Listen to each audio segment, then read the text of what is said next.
A housewarming party is supposed to be a celebration, a moment to welcome friends and family into a new home. For me, it was exactly that, until the HOA decided to ruin everything. I had just moved into my dream home after years of hard work. It was the perfect place, a quiet neighborhood, a spacious backyard, and a home that truly felt like mine. Naturally, I wanted to share this moment with the people I cared about.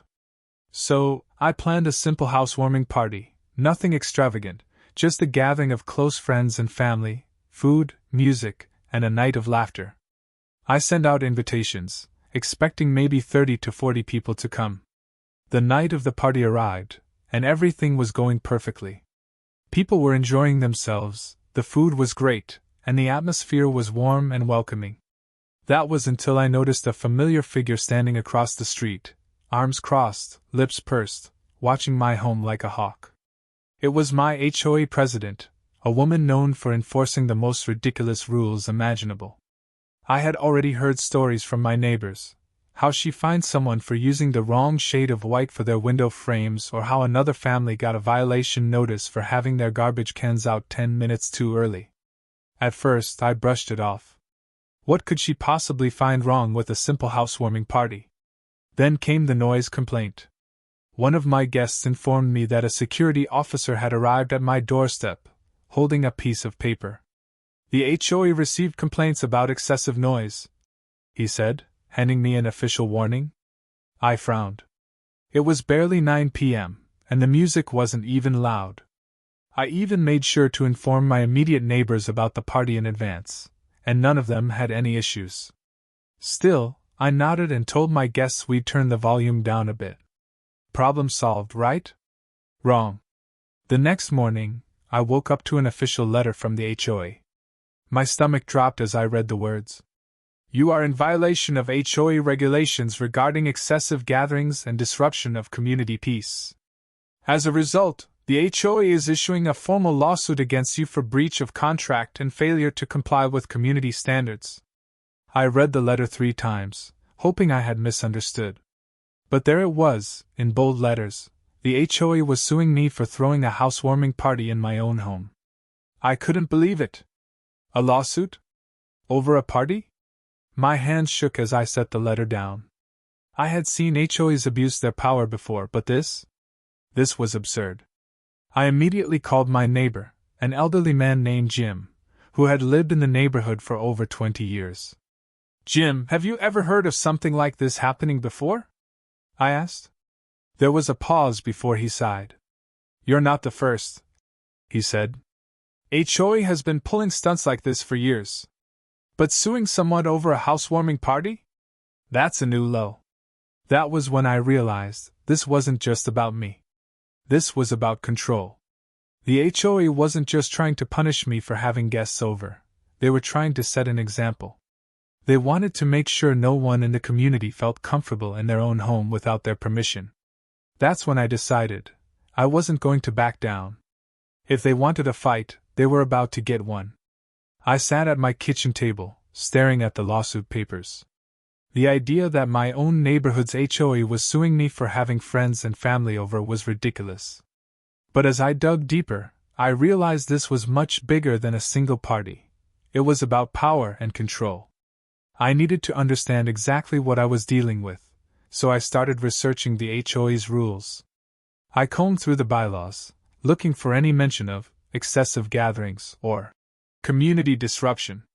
Sure enough, there was a vague clause buried in the fine print. Residents must ensure that any social gatherings do not disrupt the peace and harmony of the community. Any excessive disturbances may result in penalties or legal action.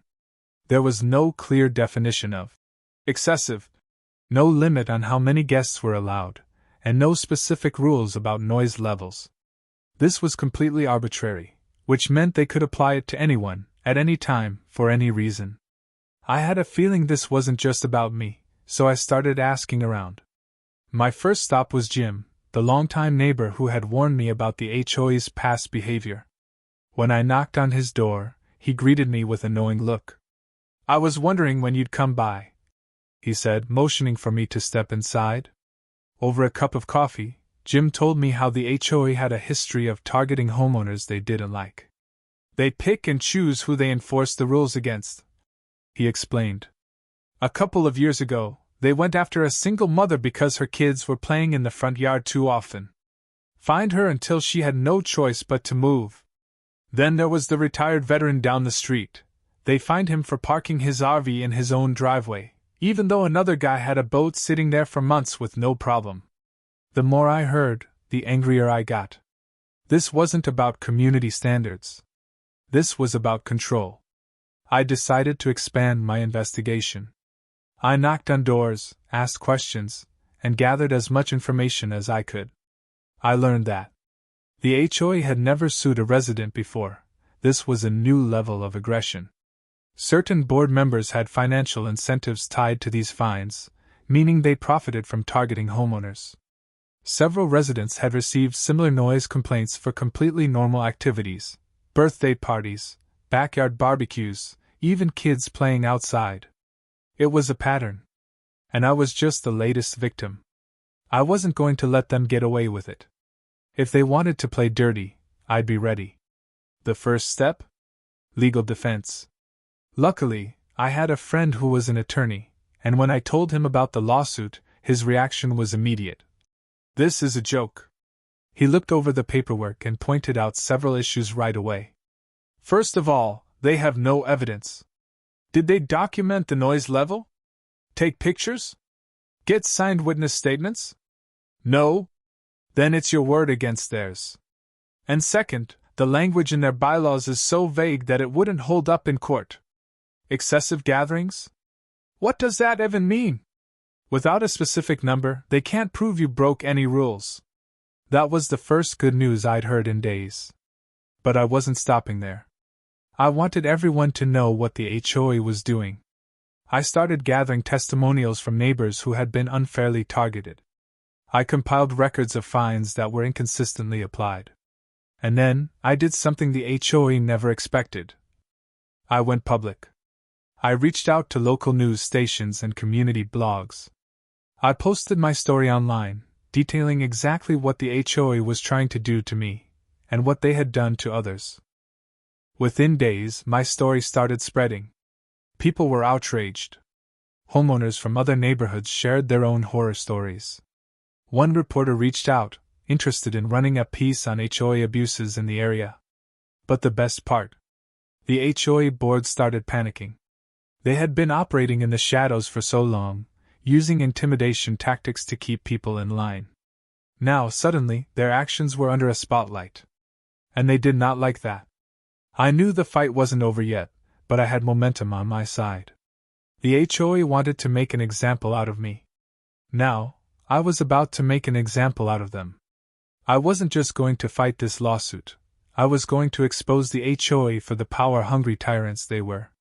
They thought they could intimidate me with legal threats, but they had no idea who they were messing with. Armed with everything I had gathered, testimonies, proof of selective enforcement, and expert legal advice, I started my counterattack.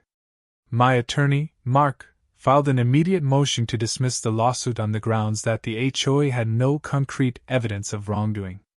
"Their case is based on nothing but their own opinion," he said as we finalized the documents. "There's no noise complaint filed with the city, no decibel readings, no written warnings. This whole thing is just a power play." But I didn't just want the case thrown out. I wanted the HOA to pay for dragging me into this mess. Mark helped me file a countersuit for harassment and defamation. If they thought they could waste my time and money, I was going to make sure they regretted it. The local news station had already been sniffing around, and when they heard that I was being sued over a simple housewarming party, they jumped on the story. Their headline? "HOA sues homeowner for having friends over. Is your neighborhood next?" That single story caused an explosion of attention. Residents from my community and beyond flooded the HOA's social media pages with angry comments. People started sharing their own horror stories about HOA overreach, turning this into a much bigger issue than just my case. It didn't take long before a local HOA reform group reached out, offering their support. They had been fighting against corrupt homeowners associations for years and had connections with state legislators. If we play this right, their representative told me, we can push for legal changes that prevent HOAs from abusing their power like this ever again. I had started this battle to protect myself, but now, it was turning into something much bigger. While my lawsuit and public campaign were gaining traction, I kept digging into why the HOA was really coming after me. That's when I made a shocking discovery. One of my neighbors, Lisa, tipped me off about something shady. I don't think they care about your party, she said. I think they want your house. At first, I thought she was being dramatic. But when I looked into it, I found something disturbing. The HOA president, Greg Stanton, was a real estate developer. And not just any developer, he had a history of pressuring homeowners into selling their properties at a loss, only for those properties to be mysteriously bought up by companies he was connected to. Could this be his real motive? I started reviewing HOA board meeting minutes, digging through public property records, and that's when I saw it, a pattern. Several homeowners had been fined repeatedly, forced into legal battles they couldn't afford, and then sold their homes at a steep discount. The buyers? Shell companies linked to Stanton. My blood boiled. This lawsuit wasn't about my party. It was about making my life so miserable that I'd sell my home and leave. They were running a real estate racket. And I was about to expose every bit of it. With my evidence in hand, I knew I had to hit them where it hurt. 1. I compiled every shady transaction linked to Stanton. 2. I gathered testimonies from previous homeowners who had been bullied into selling. 3. I leaked the findings to the media, along with a formal complaint to the state attorney general. Then I took it one step further. I organized a town hall meeting for the entire neighborhood. I invited reporters, local officials, and, most importantly, every homeowner who had ever suffered under the HOA's tyranny. The goal? Expose them in front of everyone. The HOA had picked a fight with the wrong person, and they were about to regret every second of it.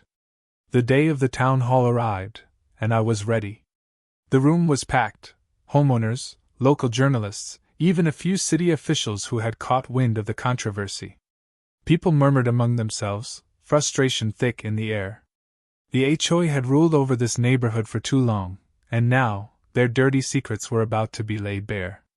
Greg Stanton, the HOA president, sat stiffly in the front row with his board members. He looked confident, maybe even smug. He had no idea what was coming. I stepped up to the podium, took a deep breath, and began my presentation. I started with my case. A lawsuit over a housewarming party? It was absurd. No noise complaints, no proof of any violations. Just a blatant abuse of power. Then I expanded the scope. I thought this was just about me, but I was wrong, I said, flipping to the next slide. I discovered a pattern of harassment in this community. One by one, I showed the names of homeowners who had been fined relentlessly, forced into lawsuits, and pressured into selling their homes. Then came the bombshell. I displayed property records that traced several of these houses to shell companies linked directly to Stanton. Gasps rippled through the crowd. People exchanged shocked glances. Stanton shifted in his seat, his confidence cracking. This isn't just about rules, I continued. This is a real estate scam. The HOA isn't protecting our community, they're stealing from it. That's when the first homeowner stood up. They fined me for having the wrong shade of curtains, she shouted. I couldn't fight it, legal fees were too much. I had to sell my house. Another man stood. They told me my mailbox was outdated and charged me $500 a week. I was drowning in fees before I finally caved and moved. Story after story poured out. The HOA had been systematically driving people out of their homes. By now, the news cameras were rolling. Reporters were scribbling furiously. This was no longer a neighborhood dispute. This was a full-blown scandal. Greg Stanton finally snapped. This is nonsense, he bellowed, standing up. We enforce the rules for the good of the community. Then why don't those rules apply to everyone? I shot back. I clicked to the next slide, a photo of his own backyard. It had an illegal patio extension, unapproved fencing, and landscaping violations. A clear violation of the same HOA rules he was suing others over. Loud boos erupted from the crowd. "You fine people into foreclosure," I said, locking eyes with him. "Then your associates buy up their homes. Explain that, Greg." He was trapped. At that moment, a city official stood up. "We've heard enough," he said firmly. "This matter is officially under investigation." The entire board went pale. The state attorney general's office had been watching, and this was all the evidence they needed to launch an official case against the HOA. The days that followed were chaos for the HOA. The lawsuit against me? Dropped immediately. Greg Stanton? Forced to resign and hit with fraud charges. Several board members? Removed for corruption. The HOA's power crumbled overnight. The new leadership? Fair, transparent, and actually serving the community. I didn't just win my case, I helped free my entire neighborhood from a dictatorship disguised as an HOA. And now? I threw an even bigger party. This time, the whole community showed up. And there wasn't a single HOA fine in sight. The fallout from the town hall meeting was swift and brutal for the HOA. The moment the city officials declared an investigation, the entire community turned against them. But I wasn't done yet. I had fought hard to expose their corruption, but now it was time to make sure they paid for what they did, not just to me, but to every family they had wronged. The very next morning, the local news stations were flooded with reports about our neighborhood scandal. The headlines were brutal. Newspaper: HOA president accused of targeting homeowners for profit. Newspaper: local HOA under investigation for fraud and extortion. Newspaper: residents fight back against HOA tyranny, and win. The pressure mounted quickly. City investigators started poring over the HOA's financial records, uncovering a massive paper trail of illegal activity. They had been funneling money from ridiculous fines into private accounts, overcharging residents for maintenance fees that never actually went to maintaining anything. Then came the real bombshell.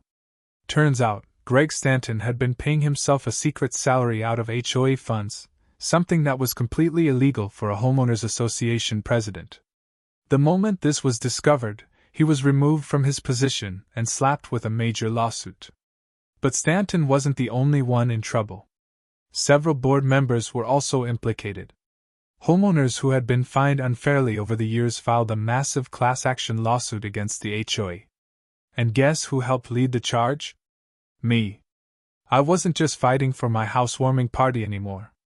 I was making sure no one else in this neighborhood would ever have to deal with an HOA abusing their power again.